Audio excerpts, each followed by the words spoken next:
You're listening to the Otis Jiry channel.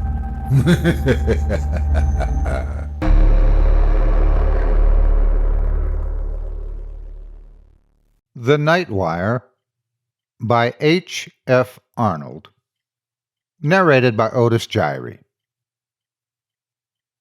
New York, September 30th. CP Flash. Ambassador Halliwell died here today. The end came suddenly as the ambassador was alone in his study. There is something ungodly about these night wire jobs. You sit up here on the top floor of a skyscraper and listen in to the whispers of a civilization. New York, London, Calcutta, Bombay, Singapore. They're your next-door neighbors after the streetlights go dim and the world has gone to sleep. Alone in the quiet hours between 2 and 4, the receiving operators doze over their sounders and the news comes in. Fires and disasters and suicides. Murders, crowds, catastrophes. Sometimes an earthquake with a casualty list as long as your arm. The night wire man takes it down almost in his sleep, picking it up off his typewriter with one finger. Once in a long time, you prick up your ears and listen. You've heard someone you knew in Singapore, Halifax, or Paris long ago. Maybe they've been promoted, but more probably they've been murdered or drowned. Perhaps they just decided to quit and took some bizarre way out. Made it interesting enough to get in the news, but that doesn't happen often. Most of the time, you sit and doze and tap on your typewriter and wish you were home in bed. Sometimes, though, queer things happen. One I did the other night, and I haven't gotten over it yet. Wish I could. You see, I handle the night manager's desk in a western seaport town. What the name is doesn't matter. There is, or rather was, only one night operator on my staff, a fellow named John Morgan, about 40 years of age, I should say, and a sober, hard-working sort. He was one of the best operators I ever knew, what is known as a double man. That means he could handle 2 instruments at once and type the stories on different typewriters at the same time. He was one of the 3 men I ever knew who could do it consistently, hour after hour, and never make a mistake. Generally, we used only one wire at night, but sometimes, when it was late and the news was coming fast, the Chicago and Denver stations would open a second wire, and then Morgan would do his stuff. He was a wizard, mechanical, automatic wizard, which functioned marvelously, but was without imagination. On the night of the 16th, he complained of feeling tired. It was the first and last time I had ever heard him say a word about himself, and I'd known him for 3 years. It was just 3 o'clock, and we were running only one wire. I was nodding over the reports at my desk and not paying much attention to him when we spoke. "Jim," he said, "does it feel close in here to you?" "I know, John," I answered, "but I'll open a window if you like." "Yeah, never mind," he said. "I reckon I'm just a little tired." That was all he said, and I went on working. Every 10 minutes or so I would walk over and take a pile of copy that stacked up neatly beside the typewriter as the messages were printed out in triplicate. It must have been 20 minutes after he spoke that I noticed he'd opened up the other wire and was using both typewriters. I thought it was a little unusual, as there was nothing very hot coming in. On my next trip, I picked up the copy from both machines and took it back to my desk to sort out the duplicates. The first wire was running out the usual sort of stuff, and I just looked over it hurriedly. Then I turned to the second pile of copy. I remember it particularly because the story was from a town I'd never heard of, Zebico. Here's the dispatch. I saved a duplicate of it from our files. Zebico, September 16th, CP Bulletin. The heaviest mist in the history of the city settled over the town at 4 o'clock yesterday afternoon.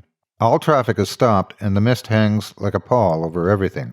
Lights of ordinary intensity fail to pierce the fog, which is constantly growing heavier. Scientists here are unable to agree as to the cause, and the local weather bureau states that the like has never occurred before in the history of the city. At 7 p.m. last night, the municipal authorities, that was all there was. Nothing out of the ordinary at a bureau headquarters, but as I say, I noticed the story because of the name of the town.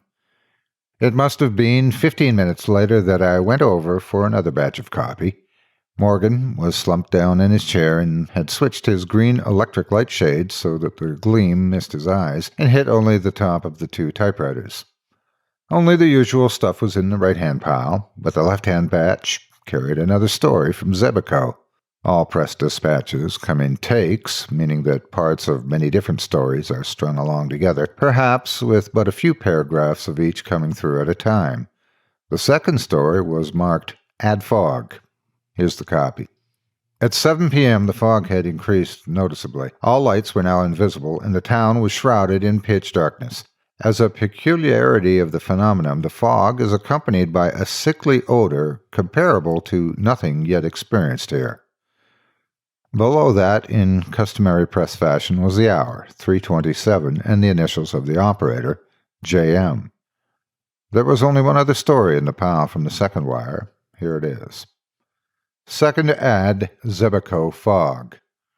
Accounts as to the origin of the mist differ greatly. Among the most unusual is that the sexton of the local church, who groped his way to headquarters in a hysterical condition, and declared that the fog originated in the village churchyard. It was first visible as a soft gray blanket clinging to the earth above the graves, he stated. Then it began to rise higher and higher. A subterranean breeze seemed to blow it in billows, which split up and then joined together again. Fog phantoms, writhing in anguish, twisted the mist into queer forms and figures, and then, in the very thick midst of the mass, something moved. I turned and ran from the accursed spot. Behind me, I heard screams coming from the houses bordering on the graveyard.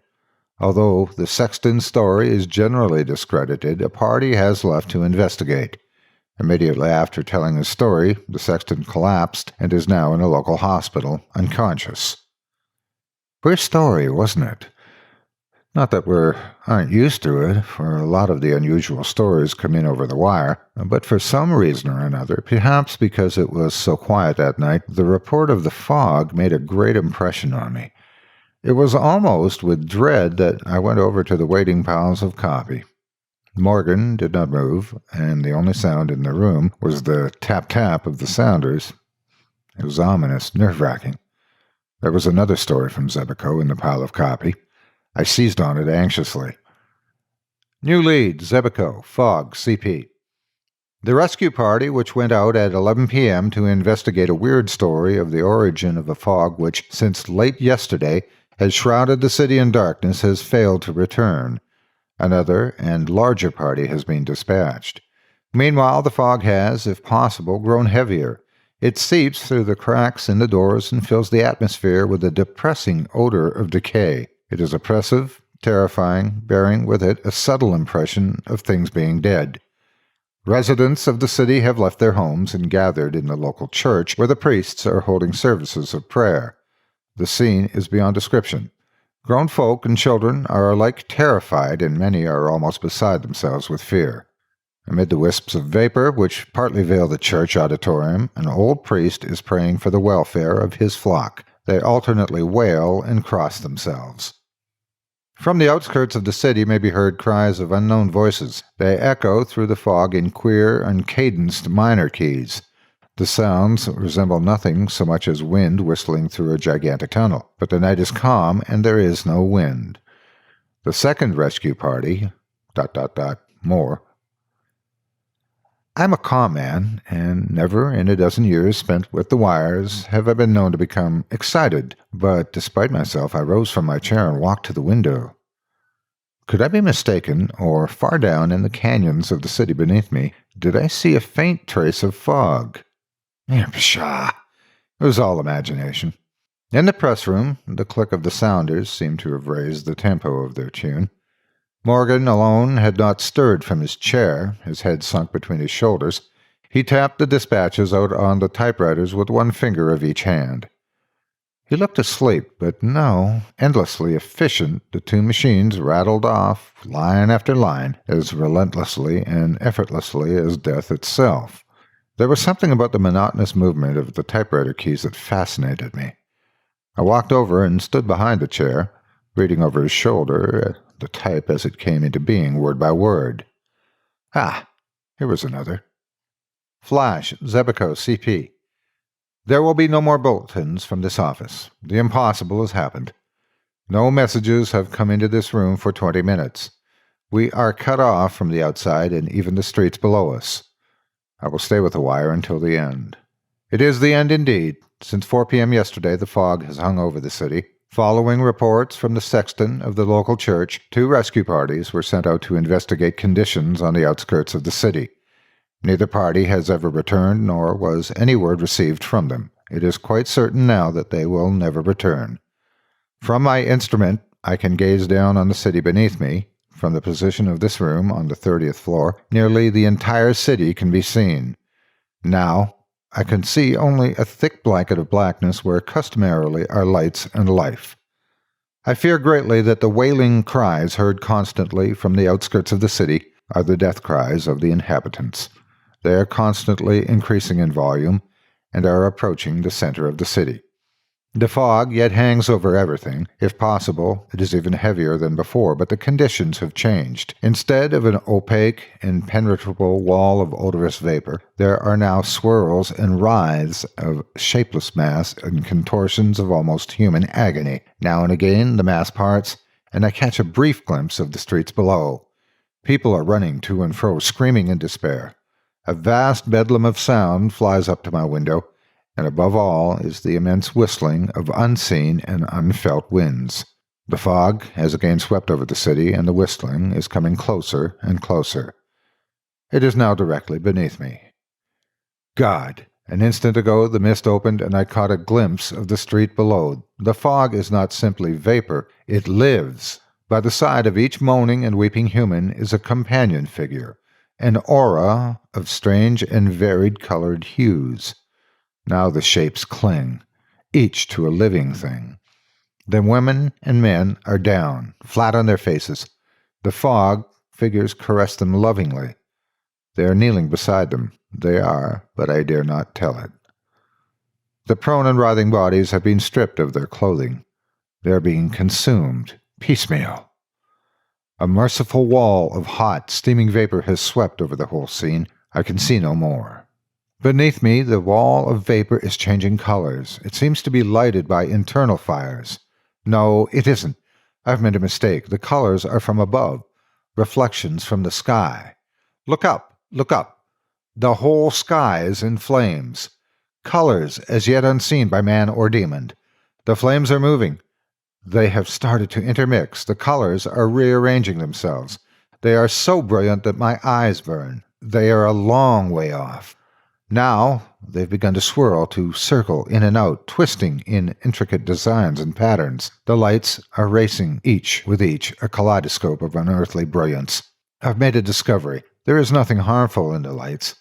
They radiate force and friendliness, almost cheeriness. But by their very strength, they hurt. As I look, they are swinging closer and closer, 1,000,000 miles at each jump, millions of miles with the speed of light. Aye, it is the light of quintessence of all light. Beneath it, the fog melts into a jeweled mist, radiant, rainbow-colored, of 1,000 varied spectra. I can see the streets. Why, they are filled with people. The lights are coming closer. They are all around me. I am enveloped. The message stopped abruptly. The wire to Zebeco was dead. Beneath my eyes, in the narrow circle of light from under the green lampshade, the black printing no longer spun itself, letter by letter, across the page. The room seemed filled with a solemn quiet, a silence vaguely impressive, powerful. I looked down at Morgan.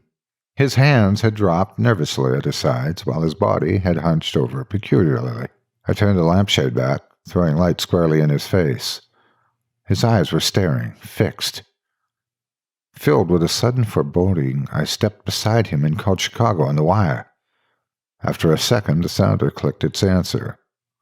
Why? Chicago was reporting that Wire 2 had not been used throughout the evening. "Morgan!" I shouted. "Morgan, wake up! It isn't true! Someone has been hoaxing us! Why—" In my eagerness, I grabbed him by the shoulder. His body was quite cold. Morgan had been dead for hours. Could it be that his sensitized brain and automatic fingers had continued to record impressions even after the end? I shall never know, for I shall never again handle the night shift. Search in a World Atlas discloses no town of Sebaco. Whatever it was that killed John Morgan will forever remain a mystery.